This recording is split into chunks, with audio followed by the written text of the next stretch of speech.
This is the DSM case analysis for Group 2 by Alex, Snehal, Tasha, Sri, Ali, and Orlando. We're going to cover the general issues, the main stakeholders, theory and concepts, symptoms and problems, alternatives and evaluation criteria, best solution and implementation plan, evaluation and review of the project, and the current status update for DSM. Hi, my name is Ali Jamshidi. I'm going to talk about the second part, which is the A, the general issue, and the B, stakeholders. DSM, which they started in 1902, they are a Netherlands-based company. They started in the coal mining, but later they switched to the other chemicals. In 1989, they went public, and also they went through so many mergers and acquisitions. Some challenges they were facing was each acquisition and mergers, they had to disentangle from their parent company. Also, when they went public, they had to change their stakeholders. DSM, they had to choose between of selling petrochemicals and industrial chemicals, or switch to the performance, material, and the life science products.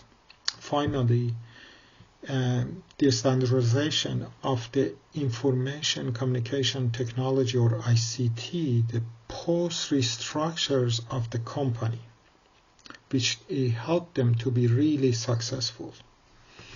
And second part, which is the stakeholders, as you see in the list, these are the list of the important players from the CIO, CEO, Vice President, Director of the Strategy, Senior Director, and the Program Manager and Director, and finally the stake and shareholders. Thank you. Hi, this is Tasha from Group 2, and I'll be talking about theory and concepts and symptoms and problems of DSM. So let's start with the business model of DSM. In the beginning, DSM had the hydrocarbons, polyethylene, and polypropylene business groups. But later on, when it was enhanced, they created a separate petrochemical within the company. The business model was made such that 80% of the sales was from the specialties market, and the remaining 20% was from companies' well-integrated global positions in the petrochemicals, caprolactam, and melamine. If we talk about the goals and objectives of the company, it was mainly to focus the company on the growth opportunities, and they were ready to do this by growing and expanding outside the Europe. And they were also aiming to achieve the sale of around 10 billion euros from the specialties markets and the specialty chemicals. They implemented few important concepts which enhanced their development. The first one would be the corporate strategy, which was named as Vision 2005 and was described as focus and value. Here, the company's main aim was to divest a significant part of its core petrochemicals business and made acquisitions in the area in which it has less experience. This also made the expansion position in the life sciences and performance materials markets. And by this, they made future growth critically dependent on the success of its acquired nutritional products division. The next would be Vision 2010, which was named as Building on Strengths. And the main motive of this vision was to accelerate profitable and innovative growth of the company's specialties portfolio. The capabilities of the company was that the company's technology infrastructure, and that was the key to quick adaptation throughout the company. The information and communication technology, which was slow and non-optimal earlier, was standardized, and the business process was simplified in such a way that It facilitated the acquisition process and enabled a faster and smoother integration into DSM organization. And that in return resulted in a company which was completely different from what it was prior to 2000. Next, let's talk about the symptoms and problems of the company. The first symptom identified by the company by DSM was that the shrinking demand of the coke oven gas in the market. And in the initial stages, the company was mainly focused on generating coke oven gas. One more thing they identified was the slow and non-optimal information communication technology infrastructure, which was slow before decentralization. Also, there was a large overhead for the ICT department, and that was when they noticed that the company needed a transition plan. And when they took the initiative to do that, a few existing employees of DSM were reluctant to the transition plan. While doing the transition plan, and even after implementing it, they faced a lot of problems. For example, there was no standardized technology infrastructure across the departments and the business groups. Also, the Roche's ICT department was significantly overstaffed and primarily made up of technical people. There was a large base of suppliers, and the employees of the acquired companies were not certain about their new identity in the new DSM. So they had to take some few decision criteria, and the first one was to make standardized information and communication technology environment. And for this, they took a step which was known as ICT's One Jump strategy, and it aimed mainly at unbounding acquired Roche vitamins and fine chemicals ICT infrastructure from Roche and simultaneously integrating it with the DSM branded ICT infrastructure. Generally, the unbounding and integration does not take place at the same time, but DSM's decision of doing this simultaneously significantly helped improving its transition plan. They also aimed at utilizing the best entity, whether it be outside or inside from the organization, to get the technical work done. And the problem of the employees of the new acquired organization was they were not certain about their identity. This was solved by making their representation consistent by embarking internal and external brand campaigns to promote affiliation with DSM. They also took a major step of removing the employees who were resistant to the change from the company.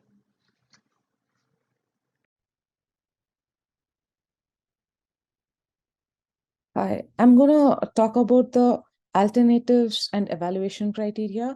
In analyzing alternatives for DSM, I have the following evaluation criteria. The profitability of alternative is an essential consideration for DSM as a publicly traded company.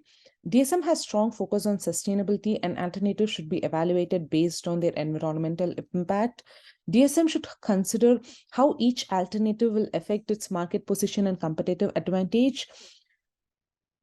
DSM should consider the resource allocation required for each alternative, including financial, human, and physical resources. They should also evaluate the risk associated with each alternative and consider the likelihood and potential impact of these risks. They should evaluate how much alternative aligns with its overall strategic goals and whether it creates synergies with each existing businesses and operations. The first alternative I have is to expand DSM's focus on biotechnology and material science. The pros for this one are biotechnology and material science are growing industries, providing opportunities for DSM to increase its revenue and profitability. And DSM already has presence in these areas and can leverage its existing knowledge and resources. Biotechnology and material science are aligned with DSM's sustainability goals. And the cons are DSM may need to invest significant resources to expand into these areas fully. The competition in biotechnology and material science is intense, and DSM may struggle to gain a significant market position. Biotechnology and material science are rapidly evolving industries, and DSM may need to continuously invest in research and development to stay competitive. And the second alternative I have is to divest from non core businesses and focus on high growth areas. And the pros are focusing on high growth areas could increase DSM's revenue and profitability. And by divesting non core businesses, DSM can streamline operations and allocate resources more efficiently.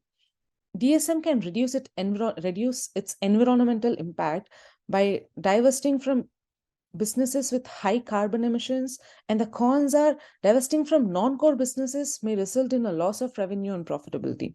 DSM may struggle to identify high growth areas that align with its core competencies and strategic goals. Divesting from non core businesses may have a negative impact on DSM's reputation and employee morale.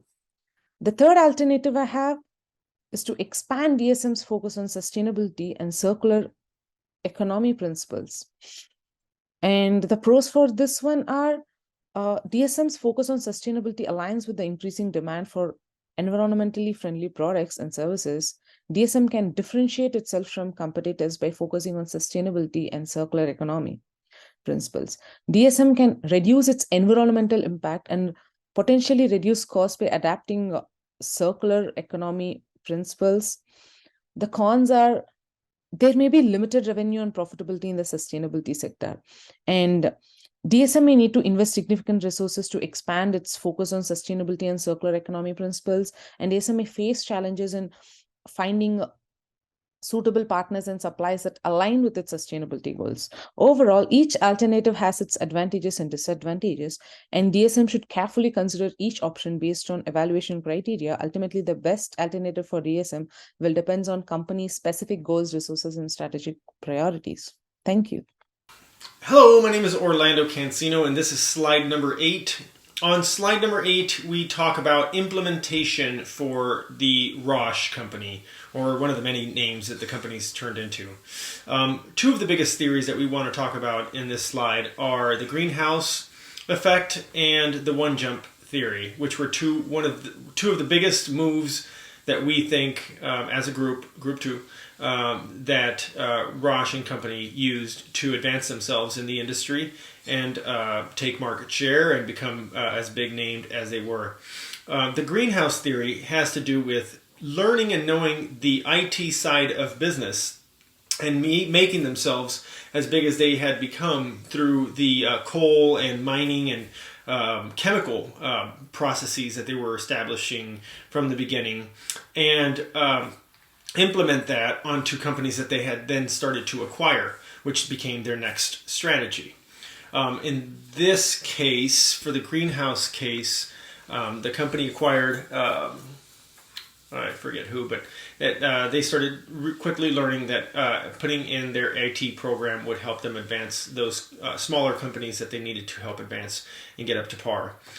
The one jump theory was a little more complex. It had to do with the ICT strategy, which was more or less taking on a company as Roche did their newest version of adaptation at that point, and not only unplugging it from its mother company, but implementing the new strategy immediately, as well as acquiring the company quickly. And thank you very much. That's slide number 8. Evaluation and review. To support the company's plan for greater presence in emerging markets, Van den Hannenberg built a virtual global ICT organization, and his contribution in implementation of ICT was remarkable. Because of implementation of ICT environment, DSM is financially sound, technology rich, and has embarked on new strategy course with new opportunities and challenges. Now we can move forward with the company's current status. A company has 6 affiliate locations in Parsippany, Sao Paulo, Switzerland, Singapore, and Shanghai. Company has adjusted net profit of 555 million euro in 2022. Currently, they have health, nutrition, and bioscience company with the 3 business group like animal nutrition and health, nutrition and care, food and beverages. Now company's larger focus is on sustainability. Thank you.